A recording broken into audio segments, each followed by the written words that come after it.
à la capsule vidéo de cette semaine de Consultation 101. Aujourd'hui, on se penche sur le modèle de l'arbre de la rentabilité.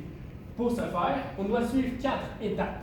Donc, la première, ça va décrire l'arbre. L'arbre de façon générique, c'est l'équation. Dans le fond, les profits sont brisés par l'équation les revenus moins les coûts. On va décomposer les coûts par le prix unitaire fois la quantité vendue.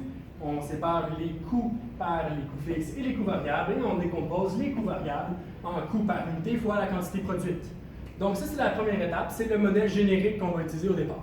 La deuxième étape va être ici d'identifier les adaptations nécessaires à ce modèle pour que celui-ci traduise bien la réalité de l'industrie dans laquelle on utilise le modèle. La troisième étape va être d'analyser les informations obtenues. Et la quatrième, d'élaborer les mesures à prendre pour corriger les symptômes racines. Donc tout de suite, on commence avec un exemple qui va être sur l'industrie du supermarché. Donc ici, on a le supermarché A. On a construit notre modèle de base. Je vous laisse quelques secondes pour y jeter un œil. Rapidement, on en convient que ce modèle ne nous donne pas beaucoup d'informations pertinentes et utiles à interpréter. Donc, on se pose la question pourquoi? Et vous me voyez venir, il n'est pas adapté, il ne traduit pas la réalité de l'industrie. Par exemple, ici, on a un prix par unité pour tous les sortes de produits vendus dans une super-épicerie. Et ici aussi, le nombre d'unités vendues va en réalité varier parce qu'on n'a pas les mêmes produits. Donc, si on illustre ces propos-là, un supermarché, ça vend un paquet de chewing-gum à 35 sous, ça vend un bout de fromage de chèvre à 8 $ et aussi une portion de saumon à 16 $.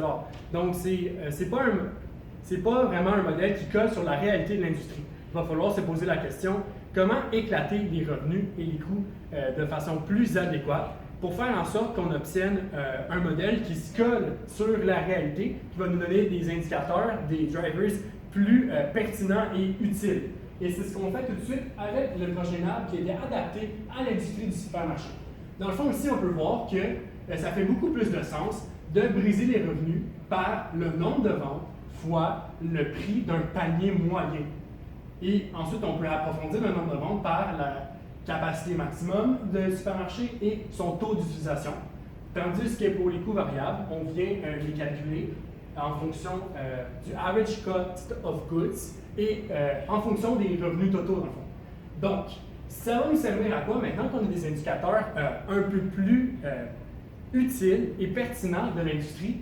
On va peut-être pouvoir penser à s'en servir comme point de référence. Donc, admettons qu'on a un problème de profitabilité, qu'on sait que les revenus sont en hausse. Donc, on va aller inspecter les coûts.